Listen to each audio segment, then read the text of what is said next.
गौरं करुणावितारं संसारसारं भुजगेन्द्रहारं सदा वसन्तं हृदयारविन्दे भवं भवानी सहितं नमामि। आरती पावन पुराणे आरती पावन पुराणे हर भात गौर पाने के हर भात गौर पाने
Bhagavad Gita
आराधिकं देवादिवन्दनमः ॐ दोः शान्तिरन्तरिक्षं शान्तिः पृथिवी शान्तिरापः शान्तिरोषधयः शान्तिः वनस्पतयः शान्तिः शान्तिः ब्रह्म शान्तिः सर्वगं शान्तिः शान्तिरेव शान्तिः ॐ यतो यतः समीरसे ततो नो अवयं करो सन्नो प्रजाभ्यो अवयन्नः पशुभ्यः ॐ जजेन जजमय जन्त देवस्थानि धर्माणि प्रतिमान्यः सन्नहो देहनागं महिमानः सचन्द्रयत्र पूर्वे सज्जः शान्तिदेवाः ॐ सेवन्ति कामे कलचम्बकपटलाब्धे गुणागजादे करबीलरसालय पुष्पे बिल्वा प्रेमालय तुलसी दलमालदेहि हे त्वं पूजयामि जगदीश्वरं हे प्रसीद ॐ नाना सुगन्धे पुष्पाणि यथा कालोद्भवानि च पुष्पाञ्जलिं मय्याजत्वं ग्रहणं परमेश्वर हे क्षमहो नाथ अपराध मम हे जग के आधार हे पुष्पांजलि हर खड़े करो सो देव करो स्वीकार ठाकुर जी बाबा पे करो स्वीकार बोलिए सावरे सरकार की जय हो बोलिए भोले बाबा की जय हो विश्वधारं गगन सदृशं मेघवर्णं शुभांगं सच्चिदानंद रूपाय विश्वोत्पत्त्यादिहेतवे तापत्रय विनाशाय महाशायक चार चापम नमामि रामं रघुवंशनाथम्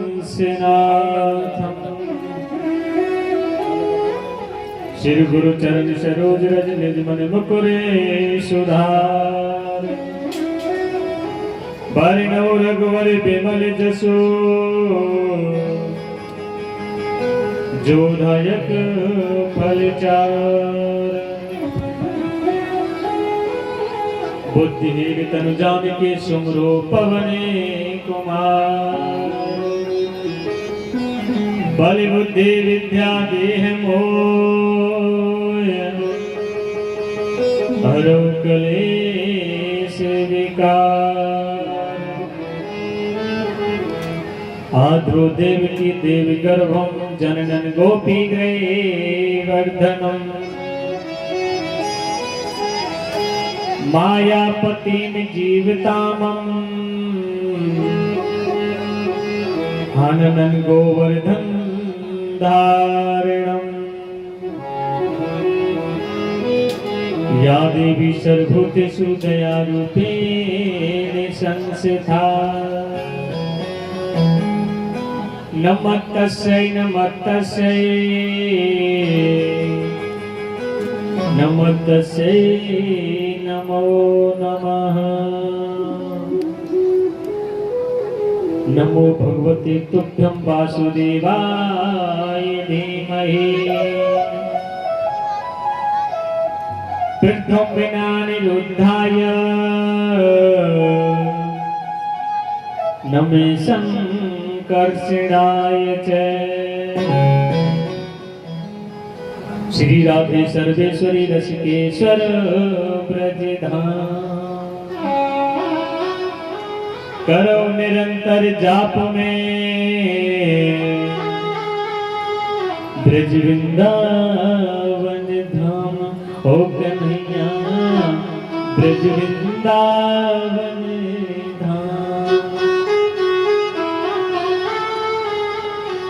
सब द्वार को छोड़ के आयो तेरे द्वार हे ग्रसभान की लाडली लेक मेरी ओर निहार ओ किशोरी मेरी ओर निहार। वृंदावन के वृक्ष को मर्म न जाने को डाल डाल और पात पे श्री राधे राधे होए ओ भगतो राधे कृष्ण होए। मैं ब्रज कल्प तरु बैठ के पल भर करूं विश्राम ब्रज रज मुख में डार के सब बोलो राधे श्याम ओ संतो बोलो सीताराम। कीच लगी ब्रज किरट की अंग लगी ब्रज धूल गोधन के संग आवते श्रीमन मंगल मूल ओ किशोरी श्रीमन मंगल मूल ओ लाडली श्रीमन मंगल मूल। किशोरी तेरे चरणन की रज पाऊं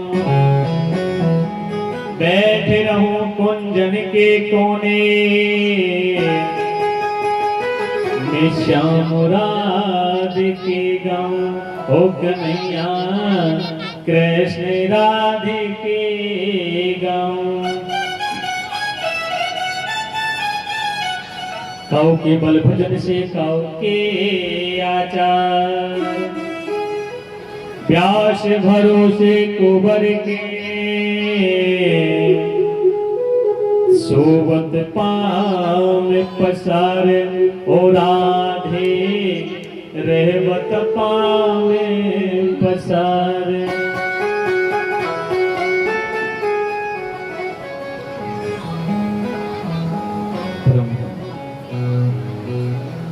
मंगल में परमेश्वर का कारण कर्म वर्णालय भक्त वांछित कल्प तरु तड़ित बिनंद पीतांबर धरे बाल कृष्ण लाल की आंख में भक्ति मूर्ति मेरी गोविंद की सांवरी सूरत है माधुरी मूरत है गले में कौस्तुभ मणियों की माला पहने मेरी श्याम मेरे माधव मेरे किशोर उस ठाकुर की झांकी के दर्शन करते हुए मेरे प्यारे भक्तों मेरी माताओं विद्वान जनों मेरे पिता तुल्य दादा भक्ति ने और पुरो तुम्हारी माता बहने सभी के लिए व्यास पीठ की तरफ से राधे राधे जय श्री कृष्ण राधे राधे। आज तृतीय दिवस की कथा में प्रवेश करने के लिए जा रहे हैं। 2 मिनट प्रभु का गुणगान करते हुए मीठी मीठी ताली बजाते हुए अपनी वाणी को पवित्र करते हुए अंतःकरण को शुद्ध करते हुए चलते हैं वृंदावन की ओर चलते हैं बरसाने की ओर चलते हैं गोवर्धन की ओर। ओ मोहे तो प्यारी लागे बरसाने की गलियां मोहे तो प्यारे यादे बरसाने की गलियां मोहे तो प्यारे लागे वृंदावन की गलियां मोहे तो प्यारे यादे वृंदावन की गलियां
हरि बोल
जय श्री राधा रमण जय जय नवले किशोर। जय गोपी चित चोर प्रभु जय जय माखन चोर।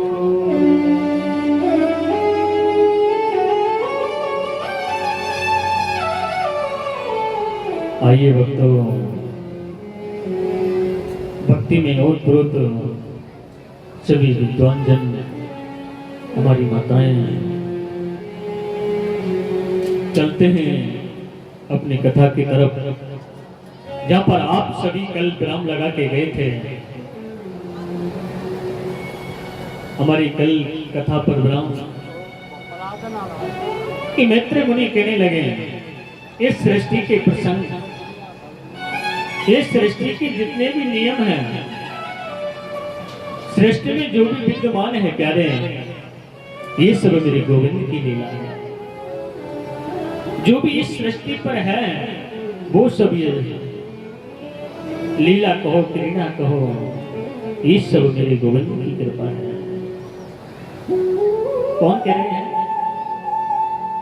मैत्रेय मुनि कह रहे हैं। विदुर जी मुस्कुरा रहे हैं कि आज मेरे आंगन में जो द्वारकाधीश पधारे, मेरा तो आंगन पवित्र हो गया, मेरा तो जीवन धन्य हो गया, मेरा जीवन धन्य हो गया। जब कृपा राम की होई, ताप कृपा करे सब कोई। आज हमारा जैसी कृपा हुई है, विदुर विदुरानी बड़ी मुस्कुरा रहे हैं, गदगद हो रहे हैं। जिसके ऊपर गोविंद की कृपा हो जाए, हाँ, उसका तो जीवन धन्य हो जाता है। प्यारे पता है, जब मेरे गोविंद ने पूरे संसार के लिए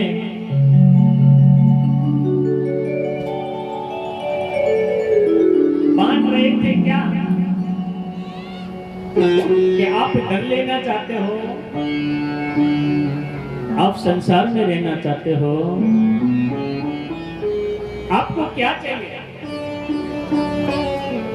तो सभी, किसी ने धन मांगा, किसी ने आयु मांगी, किसी ने कुछ मांगा, किसी ने कुछ मांगा। और हमारे जब बनियाओं का नंबर आया, जो बनिया होते हैं ना, बड़े चालाक होते हैं, उनको पता था कि आज भगवान आशीर्वाद दे रहे हैं, ऐसा शुभ समय दोबारा नहीं मिलेगा। कि आपको क्या चाहिए? कि प्रभु हमको कुछ नहीं चाहिए, बस आपका एक हाथ हमारे सिर पर रखो, एक हाथ सारी दुनिया पे और दूसरा हाथ अकेले बनिया पे। आज महाराज उन्होंने मेरे गोविंद को भी आशीर्वाद स्वरूप उस बंधन में बांध लिया, चाहे कुछ भी हो जाए। अपनी दुकान को खोलेगा ना, चाहे कितना भी बड़ा कस्टमर खड़ा है, जब तक पूजा पाठ नहीं कर लेगा ना, तब तक वो कस्टमर को सामान नहीं देगा। ये उनका नियम है। आज महाराज नियम उन्होंने बनाया है, उनके मन में आस्था है, उनके मन में उस गोविंद के प्रति, ठाकुर के प्रति, परमात्मा के प्रति प्रेम है। आज कहने लगे हैं कि जो भी मैं फल प्राप्त करता हूं, वो मेरी स्वयं की इच्छा से नहीं करता। भगवान अपनी स्वयं की इच्छा से कभी किसी को फल प्राप्त नहीं करता है, कभी नहीं देता है। भक्त की इच्छा से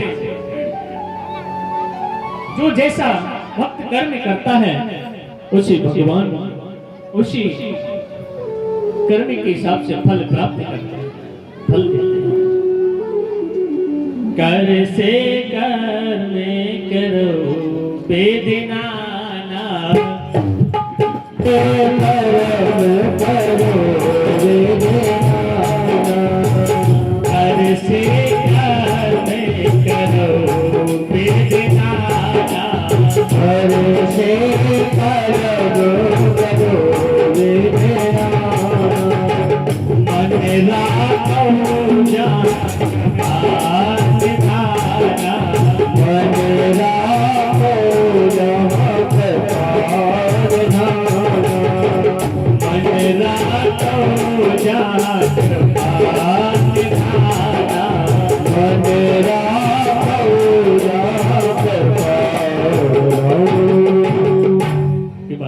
कर से कर्म करो बिना,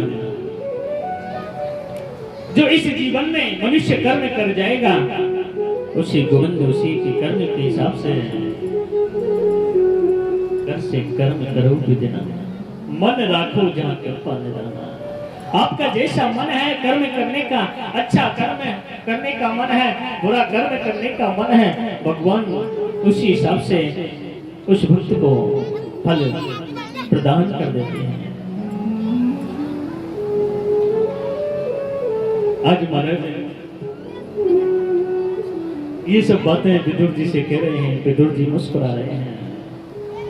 सुखदेव जी कहने लगे, हे राजा परीक्षित, सावधान हो जाइए, क्योंकि आज तृतीय दिवस हो गया है। वही तक्षक जीवित होकर के चला आएगा और 7वें दिन आपको डस लेगा और आपकी अकाल मृत्यु हो जाएगी। आज महाराज कहने लगे सुखदेव जी की राजन, कश्यप महाराज की तेरे पत्नियां हैं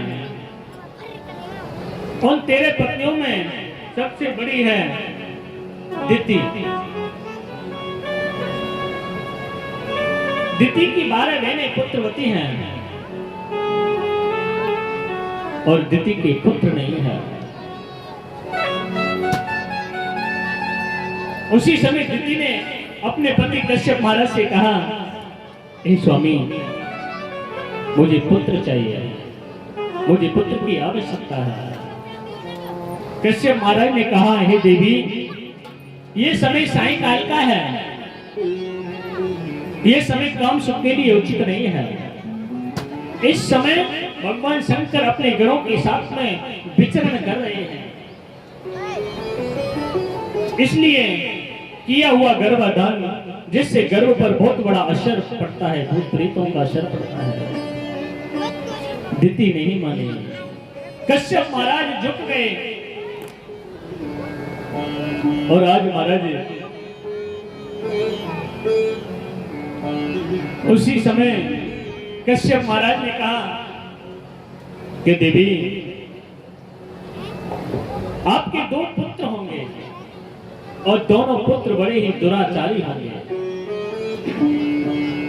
दिति हाथ जोड़ करके कहने लगी, महाराज, हे स्वामी, मुझे अच्छे पुत्रों की आवश्यकता है, मुझे दुराचारी पुत्रों की आवश्यकता नहीं है, दुष्ट पुत्रों की आवश्यकता नहीं है। कि देवी, अब मैं इसमें कुछ नहीं कर सकता। आज महाराज माता दिति भयभीत हो गई। आज माता दिति के गर्भ से 2 पुत्रों ने जन्म लिया और उन्हीं पुत्रों का नाम कश्यप महाराज ने रख दिया, हिरण्याकश्यप और हिरण्याक्ष। बड़े ही दुष्ट पुत्र हैं, बड़े ही राक्षस हैं। हिरण्याकश्यप जिसका भावार्थ है अभिमान, और जो छोटे भाई हैं हिरण्याक्ष, जिसे हम लोभ कहते हैं। और प्यारे, आपको पता है, जिस घर में लोभ और अभिमान उत्पन्न हो जाए उस घर की स्थिति क्या होती है। आज कश्यप महाराज के घर में अभिमान उत्पन्न हो गया, लोभ उत्पन्न हो गया। लोभी मनुष्य की कभी नैया पार नहीं होती है। जिसको अभिमान आ जाता है ना, वो कभी ऊपर नहीं बढ़ सकता। अभिमान भी कई प्रकार का होता है। किसी को पुत्रों का अभिमान है, किसी को धन का अभिमान है, किसी को परिवार का अभिमान है, किसी को अपने पद का अभिमान है।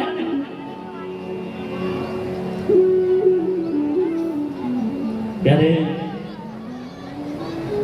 हम अपने पद का अभिमान कर रहे हैं, हम हमारे परिवार का अभिमान कर रहे हैं, हम हमारे धन का अभिमान कर रहे हैं। क्यों?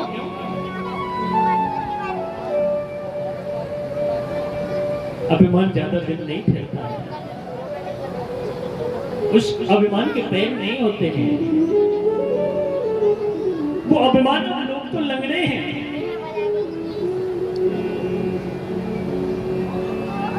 आज महाराज माता दीदी को बड़ा कष्ट हुआ। मेरे दोनों पुत्र दुष्ट राक्षस हैं। एक समय ब्रह्मा बाबा बैठे हुए थे और महाराज कुछ समय के बाद में प्रलयकालीन समय आ गया। पृथ्वी समुद्र में डूब गई।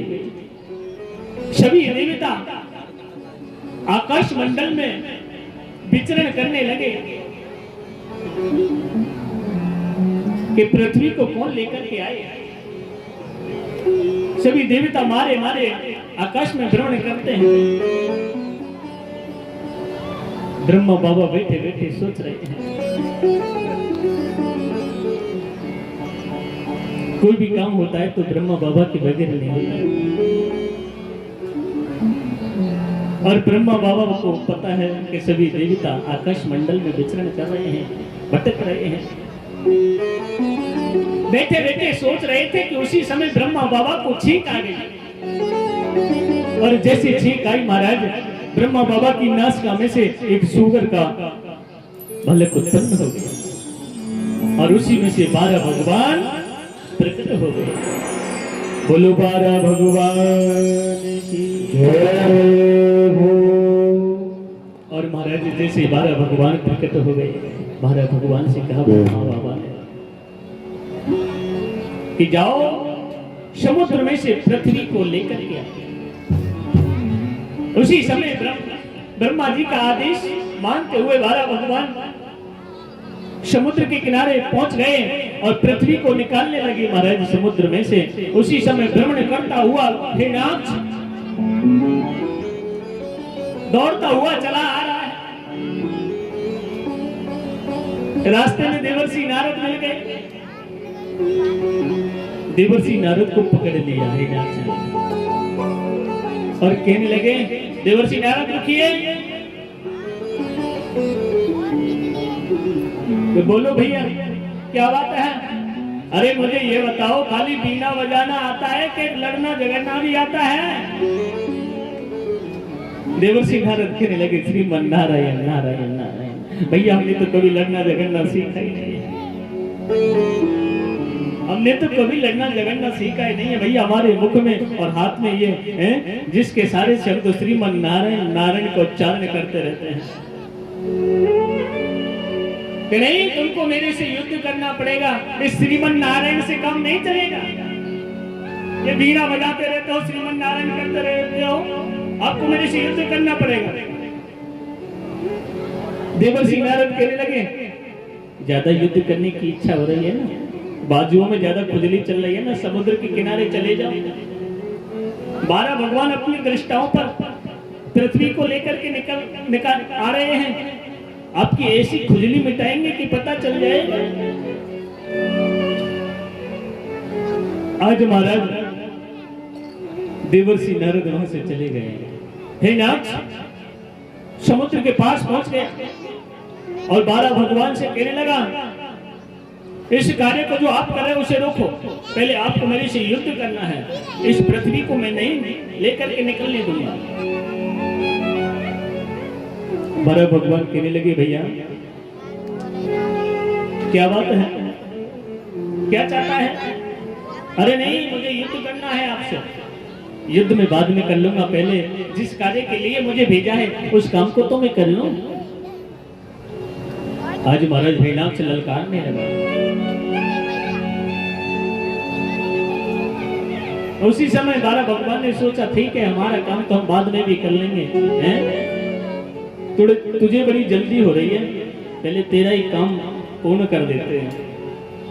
उसी समय हिरण्याक्ष के पास में 12 भगवान आए और ऐसा मुखमंडल पर प्रहार किया, महाराज ऐसा मुखमंडल पर प्रहार किया कि हिरण्याक्ष को समाप्त कर दिया। बहुत देर हो गई, वार्ता ही नहीं है। और पृथ्वी को अपनी दृष्टाओं पर लेकर के 12 भगवान दांतों पर लेकर के पृथ्वी को समुद्र में से निकल के आ गए और स्थित किया। महाराज सभी देवता फूलों से आकाश मंडल से वृष्टि कर रहे हैं, फूलों की बारिश हो रही है, 12 भगवान का स्वागत हो रहा है। कि जो देवता कितने दिनों से आकाश में भ्रमण कर रहे थे, आज उनके लिए स्थान प्राप्त हो गया है। सभी देवता बड़े प्रसन्न हो रहे हैं, गदगद हो रहे हैं। आज महाराज कहने लगे फूलों की वृष्टि करते हुए और 12 भगवान का स्वागत हो रहा है। इधर ब्रह्मा जी के जितने भी पुत्र हुए सभी तृप्त हो गए और ब्रह्मा जी के ही पुत्र जो कर्दम हुए हैं, उन्होंने ये मन में विचार कर लिया था कि हमको इस गृहस्थ में नहीं पढ़ना है, हमको शादी नहीं करनी है। और कर्दम ऋषि महाराज तपस्या करने के लिए बैठ गए। कर्दम ऋषि तपस्या करते करते बुढ़े हो गए और कर्दम ऋषि के मन में ऐसा अचानक से महाराज विचार उत्पन्न हुआ। कैसा विचार उत्पन्न हुआ कि मनुष्य शादी क्यों करता है, कि मनुष्य विवाह क्यों करता है, हमको भी विवाह करना चाहिए। आज महाराज कर्दम ऋषि विवाह का मन में संकल्प करके, विवाह का मन में विचार उत्पन्न करके और कर्दम ऋषि और तपस्या करने के लिए बैठ गए। आज मेरे गोविंद ने कर्दम ऋषि के मन को पहचान लिया, विचारों को पहचान लिया, मुस्कुराने लगे, कहने लगे ऋषिवर, कोई तपस्या करता है धन पाने के लिए, कोई तपस्या करता है वैभव पाने के लिए, कोई तपस्या करता है मुक्ति पाने के लिए, और तुम तपस्या कर रहे हो विवाह कराने के लिए। बड़ा अजीब संत है। ठीक है, कोई बात नहीं है। आज महाराज कर्दम ऋषि जी ने 10,000 वर्ष तक जो तपस्या की है, उसी समय मेरे गोविंद तपस्या से प्रसन्न हो गए और कर्दम ऋषि के पास में आ गए और कहने लगे कर्दम ऋषि, मैं आपकी तपस्या से बहुत प्रसन्न हूं। जो आपने मन में संकल्प लेकर के जो तपस्या की है विवाह कराने के लिए, मैं आपके विवाह की बात करके आया हूं। मनु महाराज की पुत्री है जिसका नाम है देवहूति। इतना कहा मेरे गोविंद ने, उसी समय कर्दम ऋषि महाराज ने नीचे को गर्दन कर ली और हाथ जोड़ कर कहने लगे नहीं नहीं नहीं नहीं, मुझे विवाह नहीं करना है, फिर वो मैं तो बस ऐसी तपस्या की थी। मेरे गोविंद मुस्कुरा गया। जो घट का वासी है, हम इंसान से छुप सकते हैं पर उस परमात्मा से नहीं छिप सकते प्यारे। इंसान से आप कितना भी छुप लो, पर मेरे गोविंद से, मेरे परमात्मा से कभी नहीं छिप सकते हैं। वो तो घट की बात को पहचान लेते हैं, मन की बात को पहचान लेते हैं। आज महाराज जैसे गर्दन ऋषि नीचे को सिर करके ऐसे मना कर रहे थे, नहीं मुझे शादी नहीं करनी, मुझे विवाह नहीं करना है। क्यों नहीं करना है? अरे मैं तो वचन लेके आया हूं मनु महाराज को। क्योंकि पहला समय ऐसा ही था। हमारे दादाओं के जमाने में ऐसा समय था कि जब लड़का देखने के लिए जाते थे ना लड़की वाले हैं, तो जब लड़का को दिखाते थे ना, साहब ये लड़का है, आप जो अपनी लड़की के वास्ते रिश्ता लेके आए हैं ना, तो लड़का खड़ा होके चला जाता था शर्म की वजह से। माता पिता भी बैठे रहते हैं, चाचा ताऊ बड़े बड़े बैठे रहते हैं, शर्म की वजह से खड़े होके चले जाते थे। और अब अरे माता पिता तो पता ही ना है कि कब शादी है। उस समय में और इस समय में कितना अंतर है आप देख लीजिए। कोई ज्यादा समय नहीं निकला है, अंतर इतना आ गया है, समय ज्यादा नहीं निकला है। हमारे दादाओं के जमाने की ही बात है। लाज शर्म पर्दा, और अब माता पिता को तो कोई पता नहीं है। 5 फुट का खुद है ना, तो 5 फुट की लड़की चाहिए है? माता पिता क्या जाने रिश्ता करना, कभी तो गड़बड़ होती है। ये प्रेम लगन, ये कौन कौन सी लगन चल रही है, कभी घर नहीं बसता है, फिर बाद में क्या हो जाता है सब जानते हो।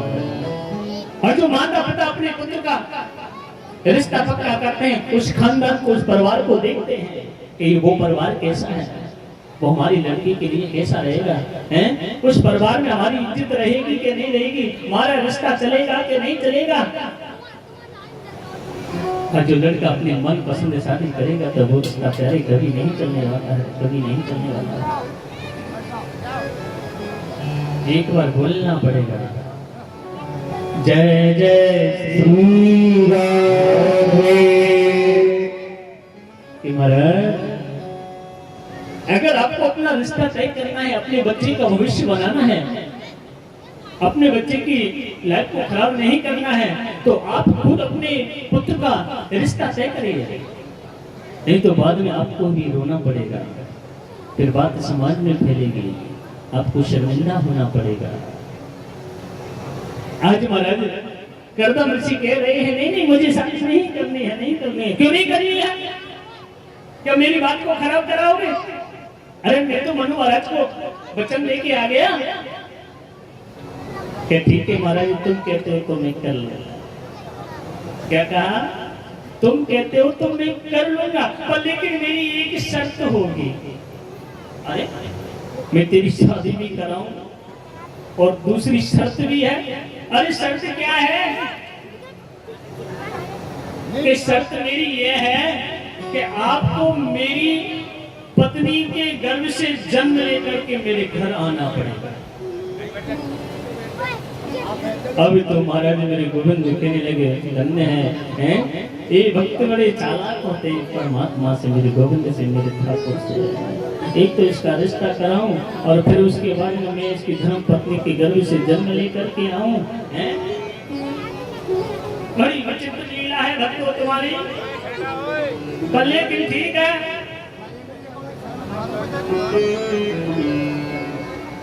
क्योंकि भक्त में ही सामर्थ्य होती है भगवान को अपने बंधन में बांधने की, अन्यथा किसी में नहीं होती है। भक्त के पीछे आज मेरे गोविंद को कुछ भी बनना पड़ सकता है। आज महाराज मनु महाराज की पुत्री के साथ में गर्दम ऋषि का विवाह और माता देवहूति के साथ में करा दिया है। और जैसे जब शादी करके माता देवहूति को उस जंगल में, गर्दम ऋषि महाराज का कोई महल नहीं है, ऐसा कोई मकान नहीं है, जंगल में घास फूस की झोपड़ी है। और महाराज जैसे अपनी पत्नी को लेकर के जा रहे थे और जैसे पर्णकुटी में प्रवेश किया, माता देवहूति उस पर्णकुटी के द्वार पर खड़ी हो गई, घास फूस की झोपड़ी के द्वार पर खड़ी हो गई। और क्या देख रही है माता देवहूति? क्या देख रही है पता है? जो पर्णकुटी है ना, वो पर्णकुटी में कम से कम 50 बिल बने हैं और उन 50 बिलों में सर्प, बिच्छू, मेढक, जितने भी जीव जंतु है ना, सब उस पर्णकुटी में निवास करते हैं। माता देवहूति के नेत्र सजल हो गए और झोपड़ी ऐसी महाराज पर्णकुटी है जिसमें से सूर्य की किरणें आती हैं, तो कैसी झोपड़ी होगी है? जिसमें आधी छाया आधी धूप है। और देख करके कहने लगी, स्वामी ये मैं क्या देख रही हूं? देवी आप जो देख रही हो ना, वो सत्य है। मैं समझी नहीं स्वामी कि जो मेरी इस पर्णकुटी में, इस झोपड़ी में आप सर्प, बिच्छू, कातर, मेढक जो भी देख रही हो ना, ये मेरा परिवार है। क्या कहा? मेरा परिवार है। और मेरा परिवार इतना शांत प्रिय है देवी, इतना प्रेमी नहीं है कि मेढक में और सर्प में वैर होता है, एक साथ नहीं रह सकते, नहीं रहते हैं ना। फिर भी मेरी इस पर्णकुटी में सर्प, मेढक, बिच्छू, कातर एक साथ में रहते, कोई किसी को डिस्टर्ब नहीं करता है, कोई किसी से वैर नहीं करता है। और मैं तो विभूति इन सबको मेरा परिवार समझता हूं। देखिए कर्दम ऋषि महाराज की उस पर्णकुटी में प्रेम और देख करके माता देवहूति के नेत्र सजल हो गए और कहने लगी, ये जो छोटी सी जगह है, ये कि देवी ये जो जगह दिख रही है ना छोटी सी, जिस पर मेरा आसन लगा हुआ है ना, ये मेरी जगह है। मैं सो भी नहीं सकता, इतनी जगह है कि मैं भजन कर लूं बैठकर। माता देवहूति कहने लगी, शादी करके लाए, जैसे रखेंगे वैसा रहना पड़ेगा। भाई जहां मेरा पति रहेगा वहीं मुझे रहना है। अब इनके लिए तो ये आसन की जगह है, यहाँ बैठ जाएंगे, कोई बात नहीं। मैं इनके सामने खड़ी होकर के इनके चरणों की सेवा करूं। आज कर्दम ऋषि कहने लगे कि देवी अब यहाँ से आगे चलकर हमको गृहस्थ में पढ़ना है, और गृहस्थ में जब पढ़ जाएगा तो भगवान का भजन नहीं होगा, चिंतन नहीं होगा। ऐसा करता हूं, थोड़ी समय भगवान का चिंतन मनन कर लेता हूं, भजन कर लेता हूं। आज महाराज कर्दम ऋषि उस आश्रम पर बैठ गए और आश्रम पर बैठ करके कर्दम ऋषि महाराज की समाधि लग गई, और ऐसी समाधि लग गई महाराज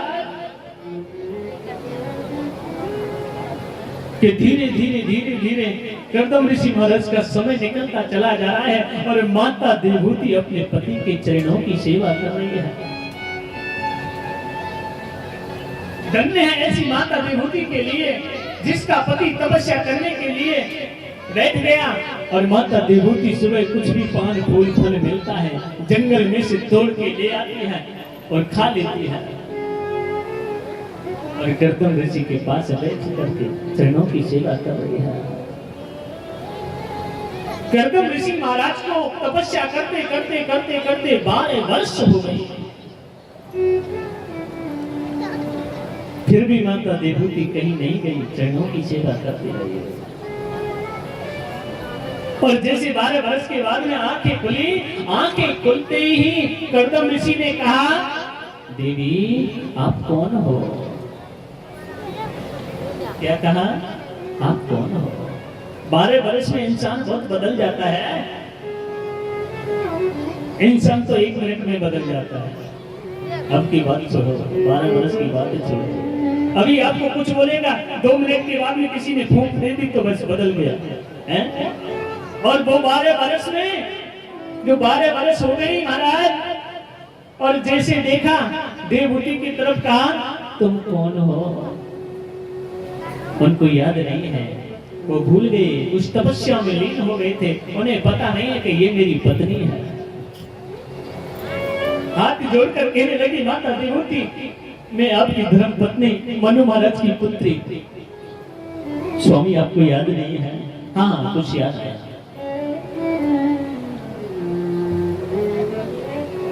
आप समाधि में लीन हो गए थे स्वामी, कि मैं जब समाधि में लीन हो गया तो तुम यहाँ पर ही रही थी कि बस आपके चरणों की सेवा करती रही।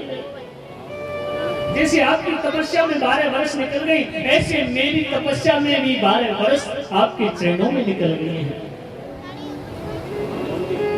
और स्वामी आप जानते हो, ऐसा सौभाग्य हर किसी स्त्री को, हर किसी पत्नी को नहीं मिलता जिसका पति इतना बड़ा तपस्वी हो। ये तो मेरा बड़ा सौभाग्य है स्वामी, जिसका पति इतना बड़ा तपस्वी है। आज महाराज करदम ऋषि खड़े हो गए और कहा, दीदी मैं आपकी इस स्वयं की जो शक्ति, स्वयं की जो इच्छा थी, आपने अपने पति के चरणों की सेवा करी, 12 वर्ष तक आप इस झोपड़ी को, पनपटी को छोड़ करके नहीं गई। अगर इस कलयुग में कोई धर्म पत्नी होती, 1 दिन 2 दिन 3 दिन पति नहीं बोलता ना, 4थे दिन माई के लेके बेग पहुंचा।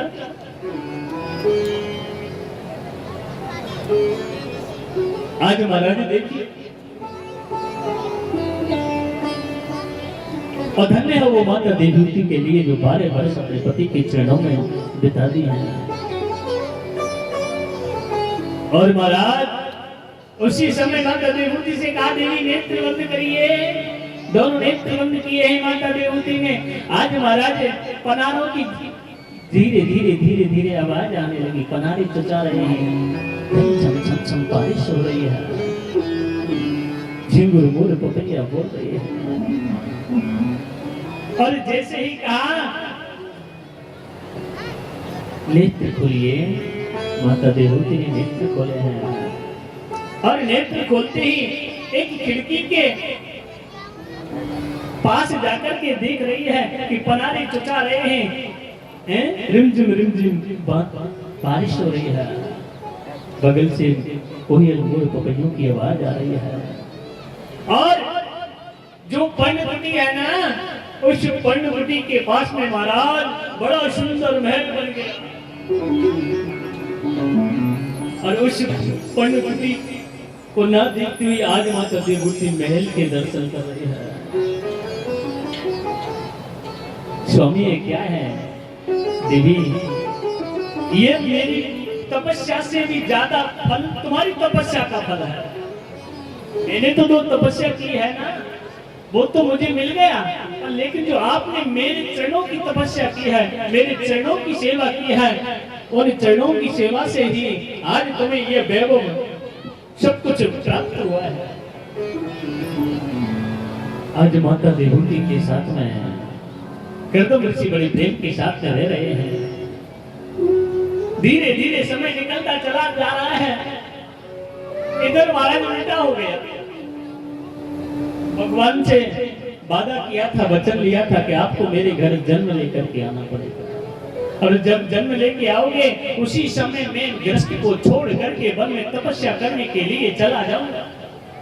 उल्टा हो गया हमारा। करदम ऋषि के मेलों में करदम ऋषि की धर्म पत्नी माता देवहूति के गर्भ से 9 कन्याओं ने जन्म ले लिया।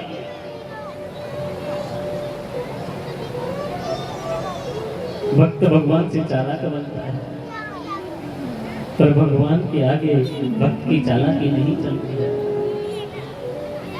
अब तो उसी समय करदम ऋषि कहने लगे माता देवहूति से, देवी अब हम तपस्या करने के लिए जा रहे हैं, हमने बहुत राह देख ली, हमने सोचा कि हमारे पुत्र होगा तो हम भजन करने के लिए चले जाएंगे, यहाँ तो 9 कन्याएं हो गई हैं, अब पुत्र नहीं होगा। यही तो विष्णु की माया है, बड़ी विचित्र है, पहचान नहीं पाओगे प्यारे। आज महाराज माता देवहूति देवहूति ने कहा, नहीं स्वामी, जो भगवान ने आपसे वचन दिया है, और ये तो कन्याएं हैं, ये तो पराया धन है, ये तो अपने अपने घर को चली जाएंगे।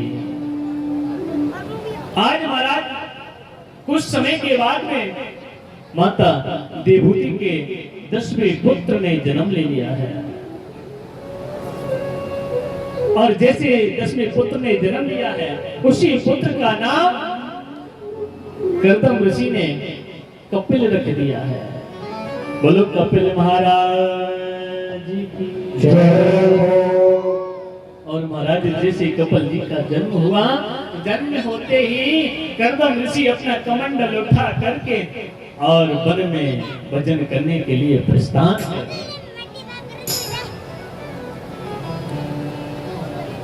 आगे देख लीजिए, कर्दम ऋषि महाराज को भी चिंता नहीं है कि मुझे मेरी कन्याओं की शादी करनी है, कि मुझे मेरे पुत्र की शादी करनी है। जो भगवान से वादा किया है, जो वचन दिया है, आज उसको पूर्ण करने के लिए कर्दम ऋषि महाराज भजन करने के लिए निकल पड़े।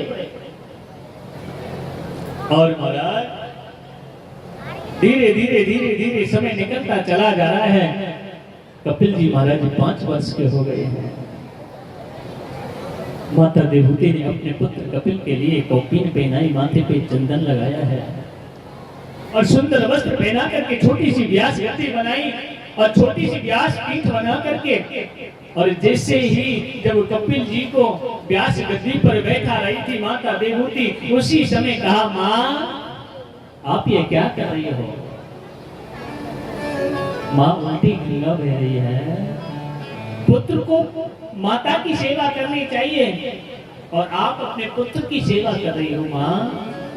तो बेटा मैं वो आज करने के लिए जा रही हूँ कि हर कोई माता अपने पुत्र के लिए नहीं कर सकती है। आज महाराज कपिल जी को उस व्यास पीठ पर बैठा दिया, कपिल की 9 बहनों को बुला लिया। कपिल जी महाराज के सामने 9 बहन बैठे हैं, उन्हीं के पास में माता देवहूति बैठ गई, और कहा, कपिल जी से प्रश्न किया है माता देवहूति ने कि बेटा मैं एक बात पूछना चाहती हूँ, क्योंकि माता देवहूति को पता है आज जो पुत्र का रूप है, तो जिस पुत्र के स्वरूप को आज व्यास पीठ पर बैठाया है, माता देवहूति जानती है कि साक्षात उस गोविंद का अवतार है। आज प्रश्न किया, बेटा कपिल मेरा मन बड़ा बिगड़ रहा है। कि माँ मन बिगड़ रहा है, मन को मैया मत बिगड़ने दो। तो बेटा आज मेरा मन कह रहा है कि तुम्हारा जन्म होते ही तुम्हारे पिताजी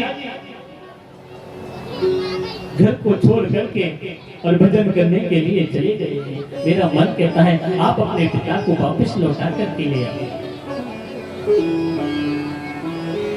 एक मन कहता है नहीं, जो तपस्या करने के लिए भजन करने के लिए वन में चला गया उसको वापस लौटाना धर्म नहीं है।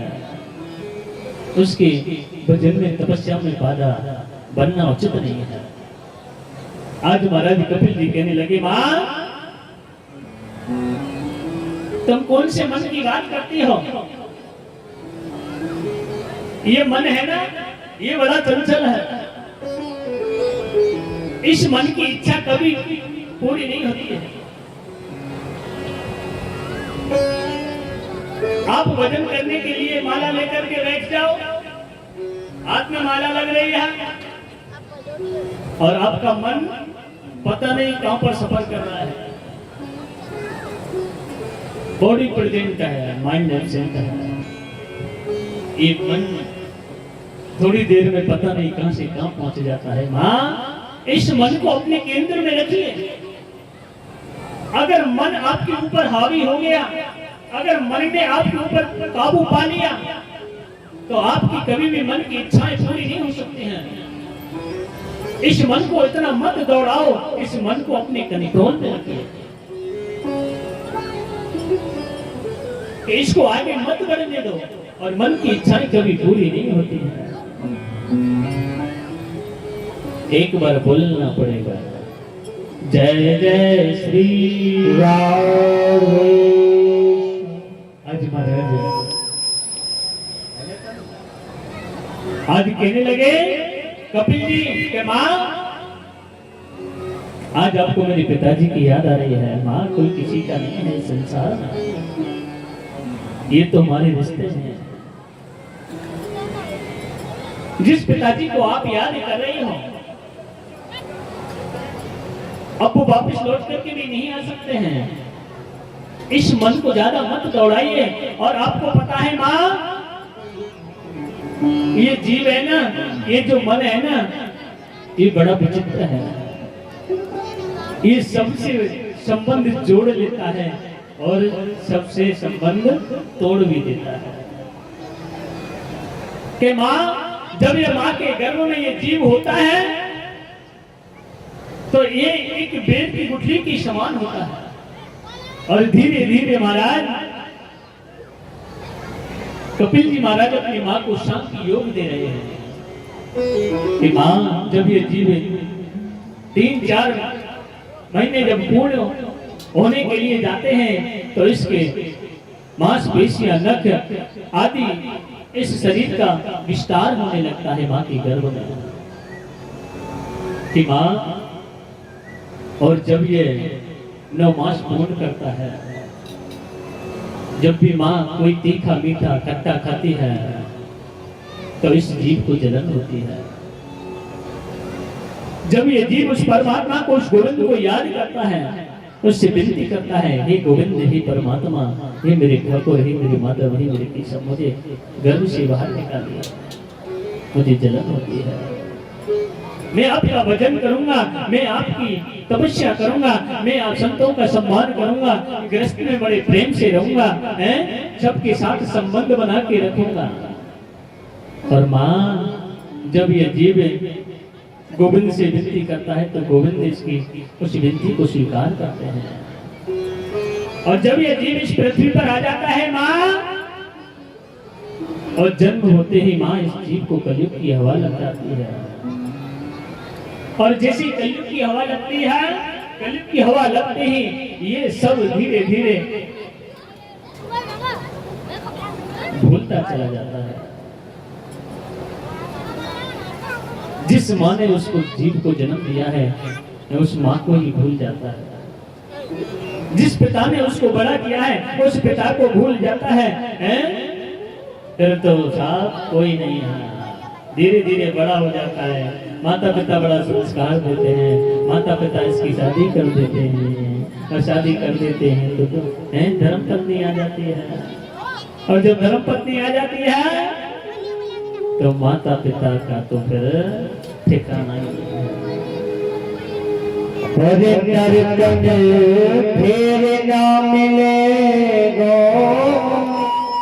बाद क्यों गठरिया बंदे पाप के, उधर फिर ना मिलेगा बाद क्यों गठरिया, बाद क्यों गठरिया स्वामी, बाद क्यों गठरिया, बाद क्यों गठरिया स्वामी, बाद क्यों गठरिया, उधर फिर ना मिलेगा बाद क्यों गठरिया बंदे पाप के, फिर ना मिलेगा बाद क्यों गठरिया बंदे पाप के।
गले गले पीठ पे पड़े गो बारे करिया के बाप के तेरे नाम बारे करिया के बाप के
आज महाराज जैसे कहा कि मां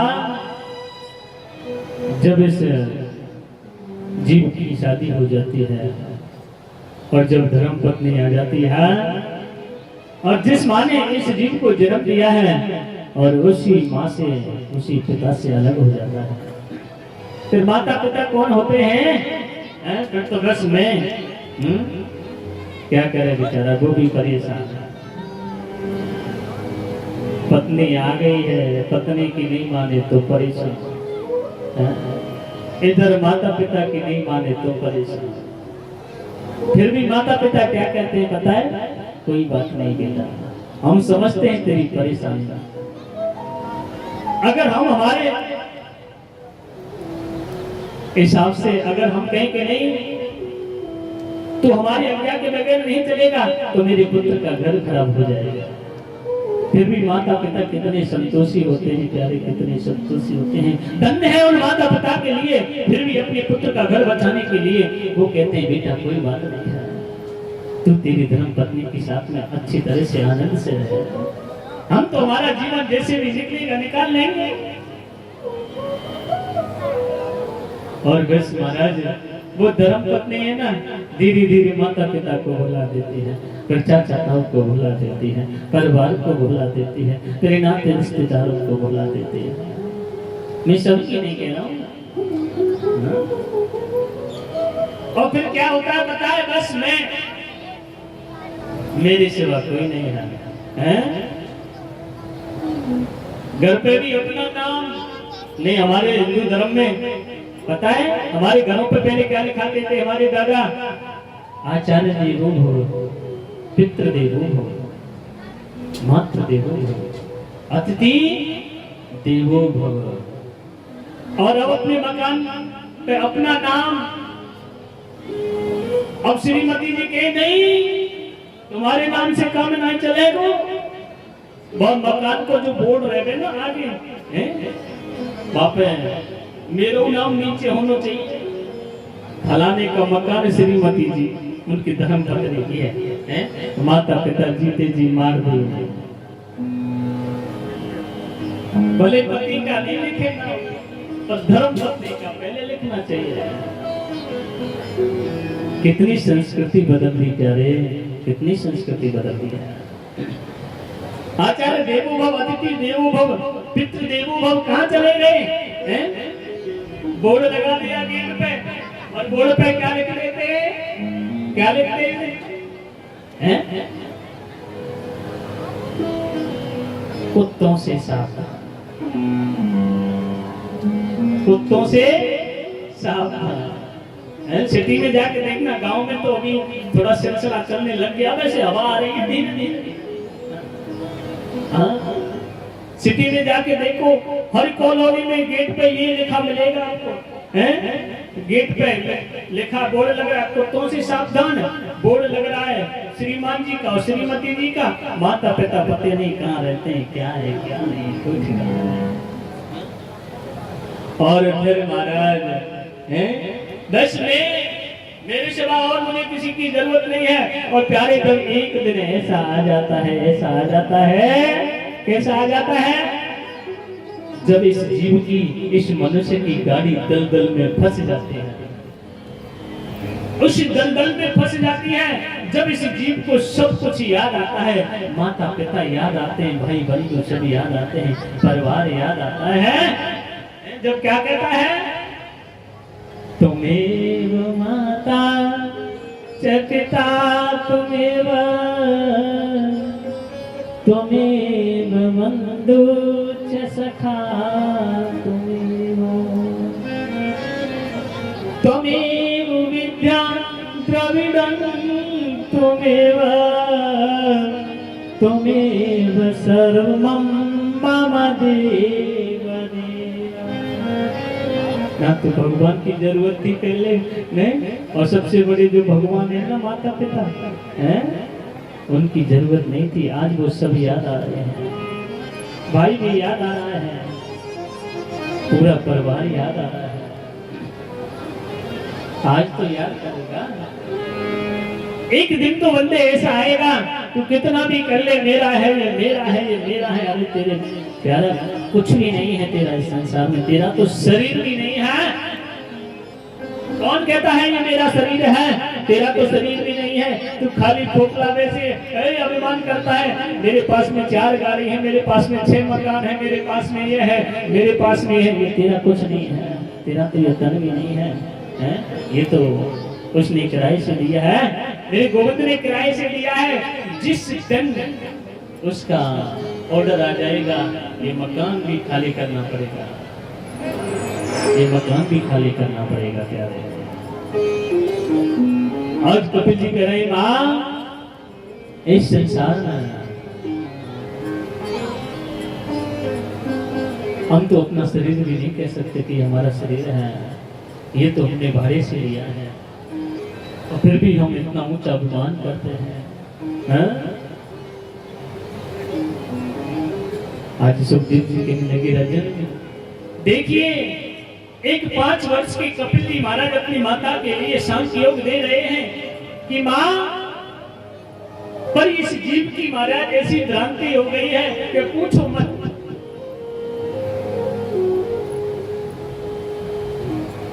सब कुछ जानते हुए भी,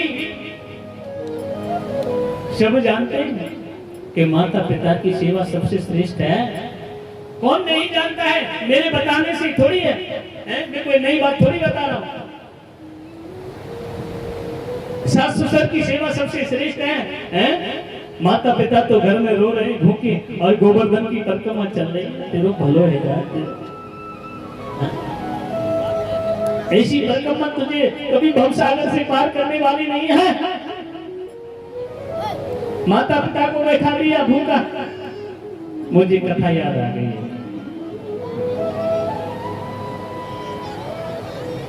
एक मास्टर जी थे, मास्टर जी हम बोरो मत मानी, हाँ? एक मास्टर जी थे हमारे, और मास्टर जी और उनकी धर्मपत्नी था, ठीक है, पर काके मास्टर स्टार तो लगता है श्रीमती के पीछे, पति के पीछे स्टार तो लगता ही है। मास्टर जी थानदार है तो थानदार ने, हवलदार है तो हवलदार ने, और डाकिया है तो महाराज मास्टर जी और मास्टर जी बड़े अच्छे विचार वाले थे, बहुत सुंदर विचार। और मास्टर जी के पिताजी थोड़े ज्यादा बुजुर्ग थे, तो उनको मास्टर जी ने आगे वाले रूम में शिफ्ट कर रखा था कि पिताजी आप यहाँ आराम से रहो। कोई भी आता है मिलने वाला तो बूढ़े बड़े के पास नहीं आता है। मास्टर जी तो बेचारे चले जाए पढ़ाने के लिए स्कूल, और मास्टर जी करते रहे। और 2 4 5 जो आदमी आए मास्टर जी के पिताजी से राधे राधे राम राम करें, हैं? तो बड़ा अच्छा समय चल रहा था। अब दादाजी की, मास्टर जी के पिताजी की तबीयत थोड़ी ऐसी खराब हो गई, कफ खांसी हो गया। अब कफ खांसी हो गया तो बेचारे खड़े नहीं हुए, खाट से बैठे बैठे ने और उस कमरे में थूक दिया, कफ को डाल दिया। उन बुजुर्गों को शौक नहीं होता है, उनकी परिस्थिति ऐसी होती है। आज जैसे महाराज कप को डाल दिया तो मास्टर जी आई सुबह झाड़ू लगावे, और मास्टर जी ने देखा महाराज एक कोने में खकार थूक ये सब पड़े। मास्टर जी ने ये सब पर्दा लगा दिया, और पर्दा लगा के झाड़ू दे तो आई जैसे तैसे हैं, हाँ। और मास्टर जी आए शाम, मास्टर जी आए और मास्टर जी को बुला लिया। सुनो पहले इसको आप क्या बात है, क्या देखो आज मैं जब झाड़ू लगाने के लिए गई थी ना पिताजी के कमरे में, खकार थक देख करके मैं कल से झाड़ू नहीं लगा। क्यों नहीं, मेरे पे नहीं लगेगा, अगर लगवाना है तो नौकर कर लो। मास्टर जी कहने लगे अरे दीदी घर की बात बाहर चली जाएगी। मने घर की बात बाहर चली जा चाहे मत जा, अगर नौकर ना आए रो पिताजी की सेवा करने को तो मैं तो अपने चलते हूँ मम्मी पापा के घर, बैग उठा के तैयारी करने लगी। मास्टर जी कहने लगे गड़बड़ है जाएगी। ठीक है तो श्रीमती कहा बात है, तुम चाह का रही है, चाहे नौकर करो चाहे अपने पिताजी को वृद्धाश्रम में कर दो। मास्टर जी कहने लगे मत तो भैया गड़बड़ है। मास्टर जी ने थोड़ा सोच लिया, ठीक है रोजाना का कलेश रहेगा इस मास्टर जी का, सुबह शाम जब आऊंगा आना थका रोजाना इस बात को लेके बैठ जाए। इससे अच्छा है पिताजी को मैं वृद्ध आश्रम में छोड़ देता हूँ। ये वृद्ध आश्रम वालों ने भी गड़बड़ कर रखी है? ये नहीं हो तो नहीं ले जाएगा। मास्टर जी चले पिताजी को लेके और महाराज वृद्ध आश्रम में छोड़ दिए। मास्टर जी आगे बड़े खुश है, श्रीमती जी खुश मिलेंगी। अब तो जैसे हमारा 1 दिन हो गया, 2 दिन हो गया, 3 दिन हो गया, 4 दिन हो गए, अब तो मास्टर जी के पिताजी की बात पड़ोसी पे पहुंच गई, पड़ोसी पे दूसरे पड़ोसी पे, धीरे धीरे पूरे गांव में फैल गई। अरे इतने बड़े मास्टर है कि बच्चों को ज्ञान क्या देते हैं, जो अपने पिताजी को वृद्धाश्रम में छोड़ा है। मास्टर जी सुबह जा रहे सब स्कूल पढ़ाने के लिए। अब तो तुम जानते हो आज का इंसान ऐसा है, खाए वगैरह रह जाएगा पर कहे वगैरह नहीं रहेगा। मास्टर जी को रोक लिया 2-4 जगह कमराओं पर। मास्टर जी पिताजी नजर नहीं आते, ऐसे तो ना कि डायरेक्ट तुम्हारे पिताजी तुम वृद्धाश्रम में कराएंगे। मास्टर जी पिताजी नजर नहीं आते कि रिश्तेदारी में चले गए क्या? ना रिश्तेदारी में ना गए, वृद्धाश्रम में छोड़ दिया, क्योंकि पता है फिर भी बात खुलने वाली है। 2-4-5 दिन की तो छूट चल जाएगी हैं? अब तो महाराज मास्टर जी बड़े शर्मिंदा है। शाम को आए पढ़ा के और मास्टर जी के पास में जाकर कहने लगे, सुन नहीं है पूरे गांव में हल्ला है। क्या हल्ला है? वो कि पिताजी को वृद्धाश्रम में कर दिया। अब पता है अब नाते रिश्तेदारी में बात पहुंच जाएगी। अब नाते रिश्तेदारी में बात पहुंच जाएगी तो मैं मुंह दिखावे लायक नहीं रहूंगा, या समाज के लिए भी कैसे मुंह दिखाऊंगा, नाते रिश्तेदारों के लिए कैसे मुंह दिखाऊंगा कि देख दीदी तू कैसे भी कर पर मैं पिताजी वृद्धाश्रम में ते वापस ले आऊं, के भले ही ले आओ वृद्धाश्रम में ते वापस, पर मैं नीचे पिताजी नहीं रहने दूंगी, ऊपर दूसरे कमरा में शिफ्ट कर दूंगा। ना कोई जागो है ना देखेंगे। हाँ क्या ठीक है, घर की बात घर में रहेगी, मैं ऊपर पिताजी शिफ्ट कर दूंगा। अब तो मास्टर जी पिताजी ले आए वृद्धाश्रम में थे और महाराज लाके और ऊपर वाले कमरे में पिताजी को शिफ्ट कर दिया। और टेबल पे एक घंटी होती है ना, वो ऑफिसों में होती है, बजा देते हैं तो चाय आ जाए, दूध आ जाए। नौकर जो खड़ा रहता है ना गेट पे वो घंटी लगा दी महाराज पिताजी के लिए मास्टर जी ने। पिताजी आपको जैसी भी कोई जरूरत पड़े ना, चाय की, दूध की, रोटी सब्जी की है, तो इस घंटी को बजा देना, मास्टर जी आपके लिए दूध चाय पानी सब व्यवस्था कर देगी। ठीक है भैया, जैसी तुम्हारी इच्छा है। दादाजी क्या कहें? भैया घंटी लगा दी मास्टर जी ने। अब पिताजी मास्टर जी की घंटी बजाते, मास्टर ने चाय पहुंचाया, फिर घंटी बजा दी, दूध पहुंचाया, खानो पीनो पहुंचाया। 5-7 दिन है मास्टर जी के 2 बालक के 10-12 साल के। ये करो भैया दादा कहाँ है? कि भैया पता ना दादा दिखे ही ना है। कि मम्मी ये पूछेंगे चल। अब दोनों बालक मास्टर जी के पास में गए, मम्मी दादा कहाँ है? कि बेटा दादा ऊपर वाले कमरा में। अब तो दोनों पुत्र दौड़ के गए और जाकर के ऊपर वाले कमरे में दादाजी को देखा, खुश हो गए। दादा हम आपको 4-5 दिन से याद कर रहे हैं, तुम ऊपर रहने लग गए कि हम ऊपर रहने लग गए। अच्छा। और जैसे नजर उन बालकों की घंटी पे चली गई और जैसे घंटी देखा, दादा ई का है? कि बेटा ये घंटी है, ई का काम आ गए तुम्हारे? कि बेटा याद के तो मेरे का जी दूध चाय रोटी आमे। अच्छा, मास्टर जी के बालक बड़े चतुर और चालाक। ये कहानी है। मास्टर जी के दोनों पुत्रों ने इशारा किया आपस में, भैया गले चल। और महाराज वह घंटी लेके और बस्ता में रख दिया और स्कूल चले गए। अब बालक भूल गए, घंटी को अपने बस्ते में रख लिया। अब महाराज ना तो घंटी बजावे दादा, ना चाय पहुंचे। अब दादा को 3-4 दिन है।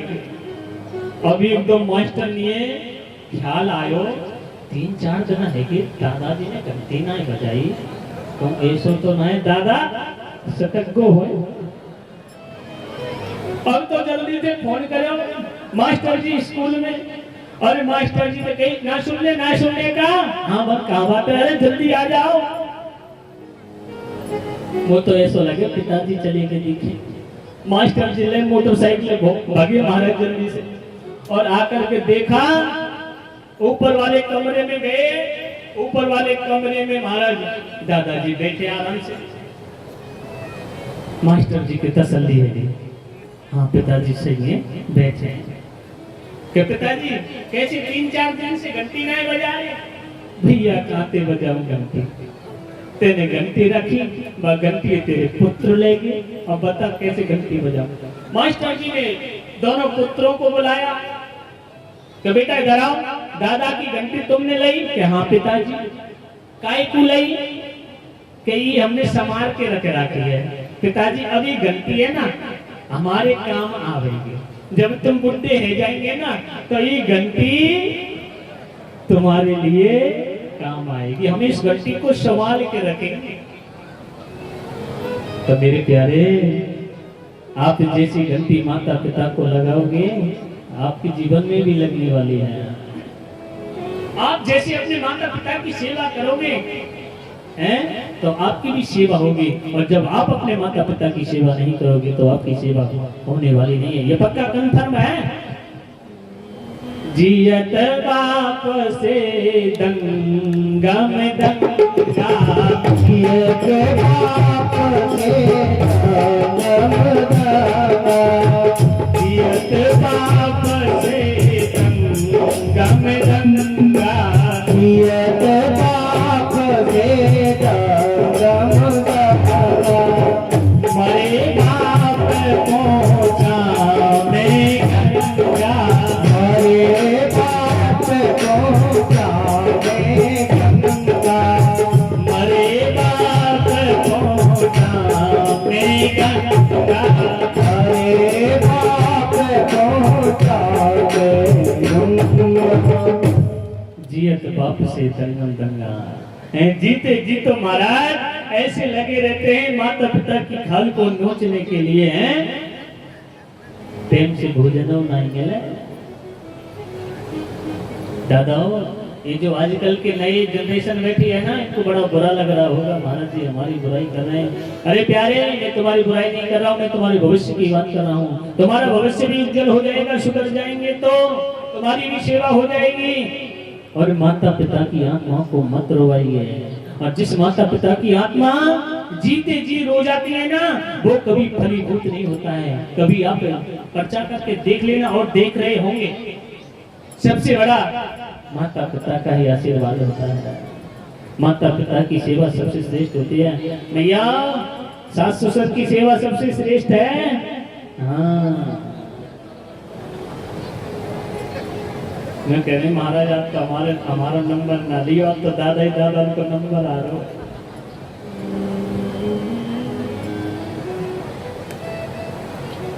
एक बार बोलना पड़ेगा, जय जय श्री कि महाराज देखिए, जीते जी आप अपने माता पिता की सेवा करोगे तो आपकी भी सेवा हो जाएगी। और मरने पर और सब यज्ञ हो रहा है, भंडारा चल रहा है। 15 गांव और 16 गांव में जमाने वो देखने बैठो।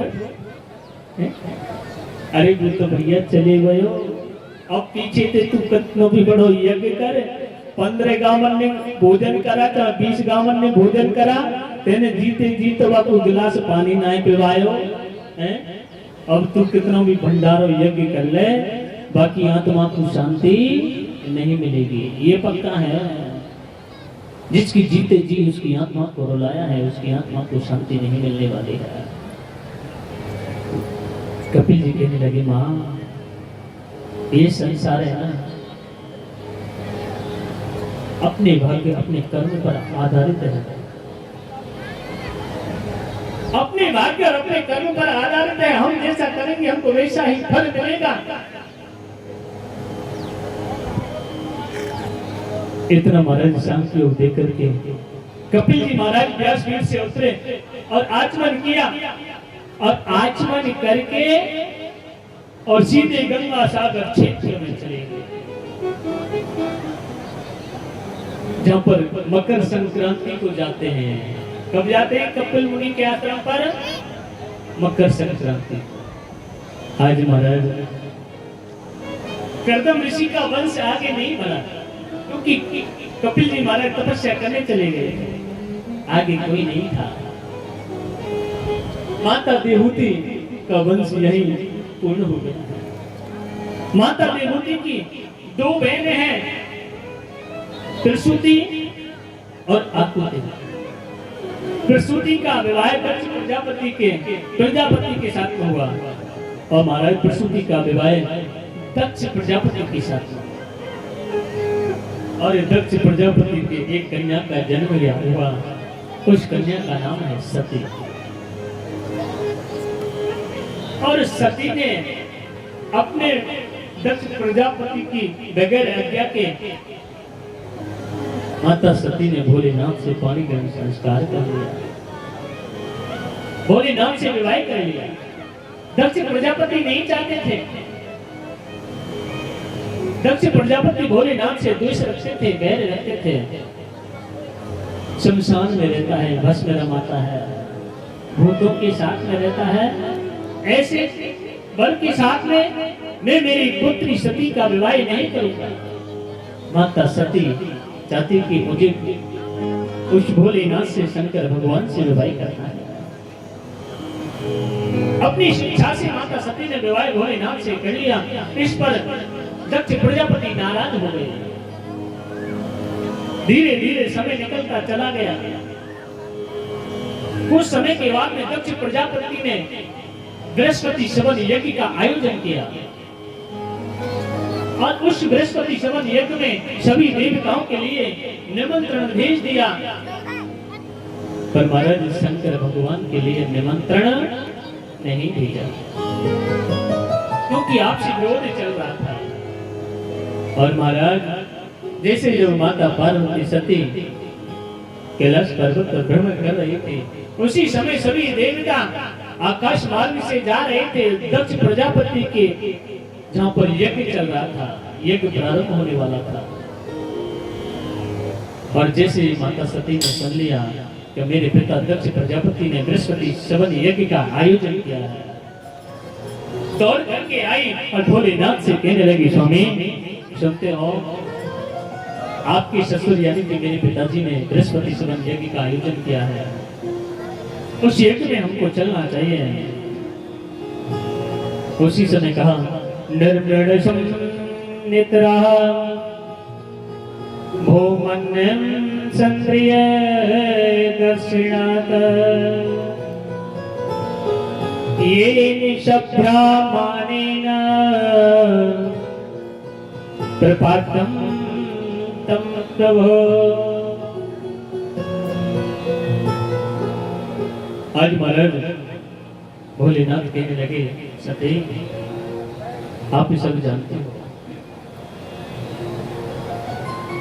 किसके कारण हमारे लिए निमंत्रण नहीं दिया है और क्यों निमंत्रण नहीं दिया है, सब आपको विदित है, आपको पता है। हमें आपसे विरोध चल रहा है, उसके कारण हमको निमंत्रण नहीं दिया है, हम उस यज्ञ में नहीं जा सकते हैं। कि नहीं स्वामी ठीक है, आप मत जाइए, पर लेकिन मैं तो जा सकती हूँ। कि नहीं, आपको भी नहीं जाना चाहिए। क्यों नहीं जाना चाहिए? पिताजी के यहाँ पर तो सदा सदा के लिए, पुत्री के लिए, कन्या के लिए द्वार खुला रहता है, नहीं रहता है।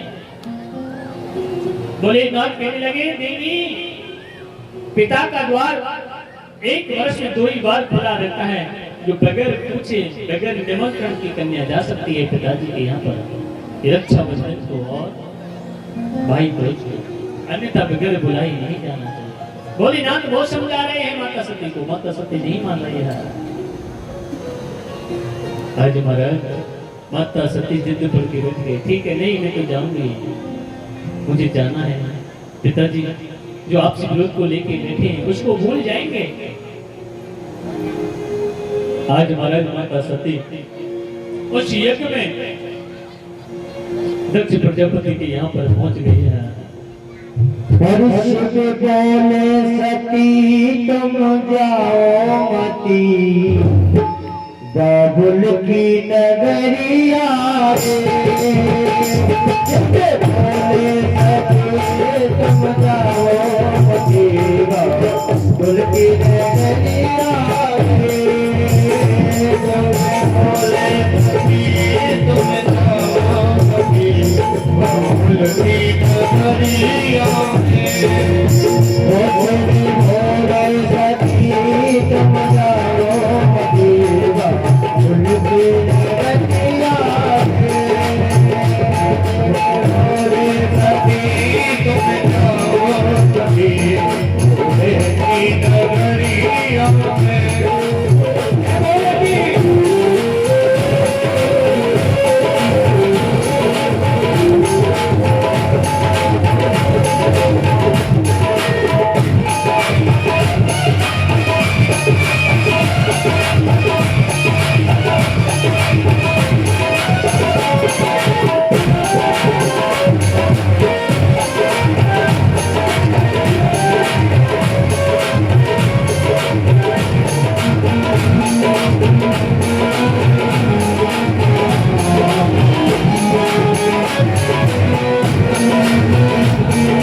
Thank you.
सहारा